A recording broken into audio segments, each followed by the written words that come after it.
All right, y'all. Good dive back again. Once again, let's lock in. I'm on the move again. It's nighttime, but I'm getting this off my chest, right? Let me put my seatbelt on for this mother trucker start acting a fool and disturbing the video, disturbing my peace. All right. I got to ask this general question, right? Because I'm thinking in my head, and this will probably be the last video that I cover on this particular topic, because you never want to kick a person when they're down, or you never want to, throw fuel to the fire or piss on somebody with flames and shit. But anyways, let's talk about it, ladies and gentlemen. Is the content that you put out worth getting banned and or canceled, if you want to call it that, or suspended off of your social media accounts? Now, I'm thinking about this from a business perspective. Let me make sure that I note that or preface that before we deep dive into actually what I'm looking to accomplish with this particular video, right? So it recently came out, it's probably been out for a while now, but it recently came to my attention that amongst all of the Austin Holloman controversy, if that's what you want to call it, besides getting kicked out of Brazil or having to leave Brazil, he now had his TikTok account banned, right? Now, I believe TikTok is where he got to start at.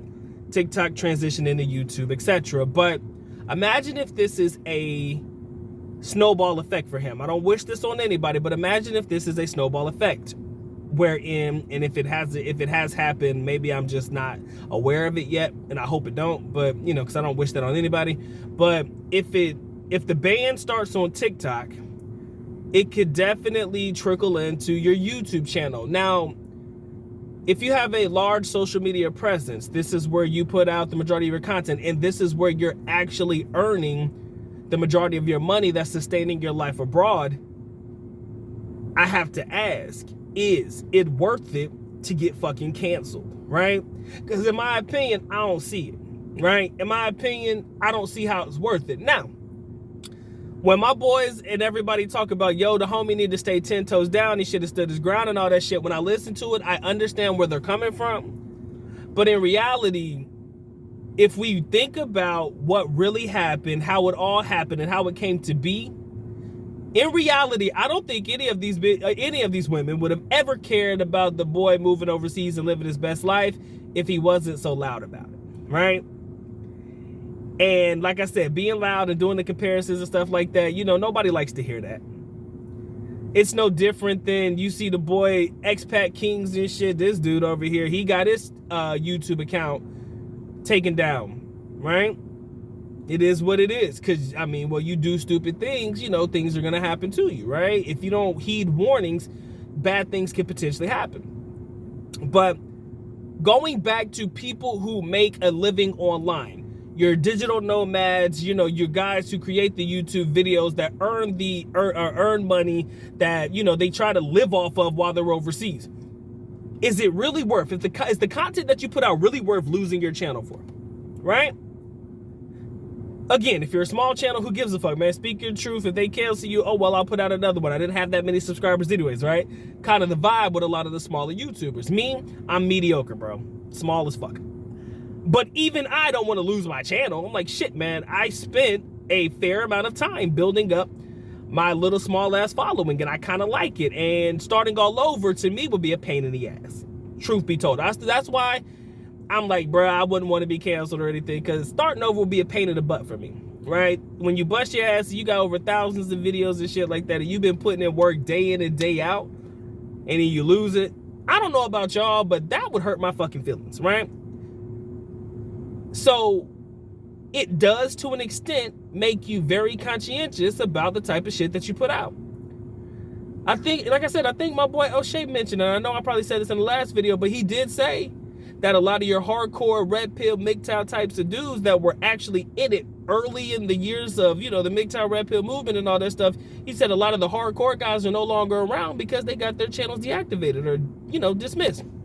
Now, I don't want you to think that keeping quiet about situations means you a bitch or this, that, and the other, or you don't support it, this, that, and the other. All it means is sometimes there are battles out there that are not worth fighting. If I already know that I'm winning, right?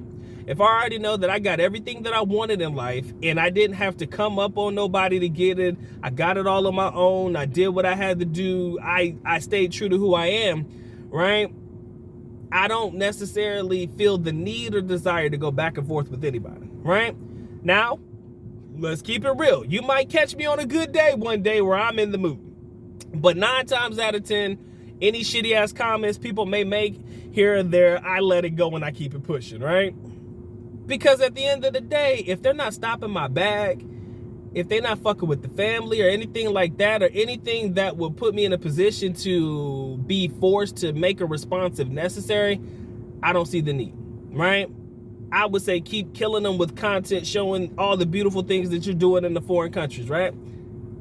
But going back to what I said, is your content worth being banned over, right? Is the content that you put out, the video specifically that you put out, is it worth losing your entire channel and your entire social media accounts for? If you are a major social media presence, I don't think so. If you really weigh the pros and cons of it, if you go down, at least you went down with your channel and you went down with your head up high, I get that and I can respect that. But at the end of the day, if this is a business for you, to an extent, let's keep it real. If this is a business for you and you're making money from it, is it really worth it? To be a real, like, you remember the Dave Chappelle skit? When being real goes wrong, or when keeping it real goes wrong? If you have not watched the Dave Chappelle show, go back and find the episodes where he was talking about where keeping it real goes wrong. He was in the club and old buddy stepped on his shoes or some shit like that, and he popped off and got his ass whooped and lost his girl that same night, ended up being evicted. I mean, it was a chain reaction, right? And I kind of feel like, to an extent, when it starts to trickle, it becomes a chain reaction. Going back to what I said, it may start with the homie's TikTok channel being taken down, and then his YouTube channel is dismissed. And then whatever other things he was working on was dismissed. And I'm thinking to myself, is it really fucking worth it? Just to defend a point that most men at this point already know, right? Is it really worth it? Now, let me say this. He may not be banned. I heard he was banned. I'm going to take his word for it. I'll take the word of the people who I heard it from. I'll take their word for it. He may be back on it. You could probably dispute the account. Anything, right? I could very well have been misinformed. But if he was banned, hypothetically, was it really worth losing all of this for, right? Is it really worth it to lose it? Maybe what you were doing on YouTube wasn't really making you a lot of money anyway, so you kind of just focus on Patreon, and usually it's very hard to get canceled from Patreon. I have to believe that I am the only person on God's green earth that has ever been canceled from Patreon. Maybe I'm not the only one, but I got canceled on Patreon, y'all. That lets you know Doc was putting out some content that people was, never mind. Another story for another day. But I just asked, man, is it really worth losing your entire channel for? Is it really worth losing what you've built, or what you've taken time to build and manifest and work your ass off to do, to have to do it all over again? And that's even if they let you back on these particular platforms. You already know. Everybody should know by now that the types of things that they are targeting are anything that is considered toxic masculinity, anything that is considered bashing a specific group of individuals. And if you want to continue using what I would like to call the trigger words, you got to know they're going to come for you eventually. And guess what? You got to understand you're fighting against the machine, right? I'm going to tell you the truth. This is where shit gets real. You got to realize you're fighting against the machine, right?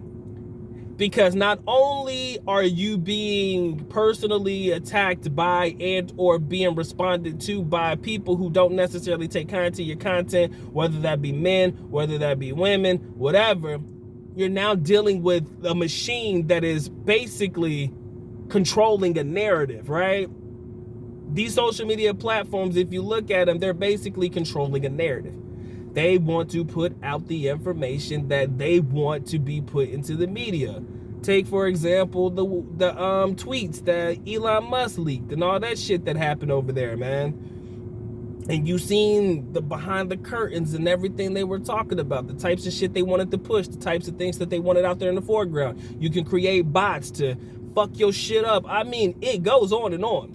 So I ask you, is it really worth being banned for, losing your entire social media? Now, if you're not a social media character or you don't really do all that shit, hey, To each their own, ladies and gentlemen. I'm not saying that, this really applies to you, but if you've built something and you're making a little money off of it and you kind of like the fact that you're making some money from it, and it does require a lot of work, because YouTube is a lot of work to grind for. But you could put out a video when you've built your platform to the form where you could put out a video or two not every now and again, but a video or two every other day or so, and that really racks up the numbers, and every month you're clearing a decent amount of pay that is more than substantial for yourself, or it's at least contributing to the amount of money that you're making overall, even if it's not all online. Why would you want to lose a stream of income just to fight a losing battle, in my opinion, right? Now, somebody can say, "Oh, Doc, you a bitch, man. You ain't willing to fight for the cause, bro." I am willing to fight for the cause. But there are smarter ways to go about it. That's the truth. There are smarter ways to go about it. You want to play around with trigger words. You already know what them trigger words are. You already know if you're dealing with, your feminist, or you anything fat phobic or anything like that, or anything degrading women in any way, shape, or form. You already know the words that people are going to lock in on because you think this is what's going to get you the clicks and views. You want to play that game, I'm going to let you play it, but I'm going to tell you the truth. It ain't worth it, right? Sometimes it's the words. Or if you want to play like the other dude did and fucking just fill people without consent and just go crazy and shit, lose your goddamn mind. Okay then. So I just ask you, is it really worth losing everything that you built like that because you want to stand 10 toes down on your content and you want to keep pushing the narrative that a lot of guys are already familiar with, right? I kind of feel like once you put the bug in a lot of guys' ears, chances are you don't have to keep being repetitive about it. Because once you start to repeat, I know it's going to sink in, but eventually you may gather the unwanted attention. Now, you might have want this attention because you think that there is no attention that's bad attention as long as people are looking at you. But in reality, the way I look at it is when you start pushing the wrong buttons and then you start basically being one man against a machine. That's what I like to call it, because that's pretty much what it is. A machine that controls a narrative, and you're on their platforms, ladies and gentlemen. Your TikToks, your YouTubes, I don't know if Instagram like that, maybe Facebook or whatever. If you're on their socials and you're pushing a narrative that they don't fuck with, first of all, they're not going to move your videos, right? And second of all, what else are they going to do? They're going to take your channel away from you. So I ask one more time, is it really worth it for you to lose everything that you built, right? Because if it's not, I think that it's now time to make smarter moves, right? As we move forward, you got to start making smarter moves. That's everybody who is putting out content that may not be favorable to the masses. Again, some people may call that buckling. Oh, you a bitch, you this, you ain't really for the cause or some shit. But there are smarter ways to go about it. Right? That's all I'm gonna say. There are smarter ways to go about it. And for somebody like myself, honestly, I don't see the point in making videos about it anymore unless I'm doing it specifically to trigger some motherfuckers. Unless I'm really looking to poke the bear. The only time you would ever really put out videos like that. And then then it'd be difficult to try to walk it back or say, oh, this is what I really meant and stuff. Because at that point, when you got to explain what you really mean because people took the video the wrong way, that becomes an issue. When you got to defend everything that you did, like, oh, that ain't what I really meant. This is what I meant. This is what I meant, da-da-da. Now it's like, fuck. You got to keep explaining it too damn much. And, that's all I'm going to say, y'all. I love y'all. Continue to rock with the good doc. Whether y'all fuck with me or not, I love you continuously. I'm going to continue doing what I do best, trying to educate and entertain. And hopefully you guys continue to rock with me as the year moves forward. All right, ladies and gentlemen, y'all take care, man. Y'all stay blessed, man. Doc is out. Peace.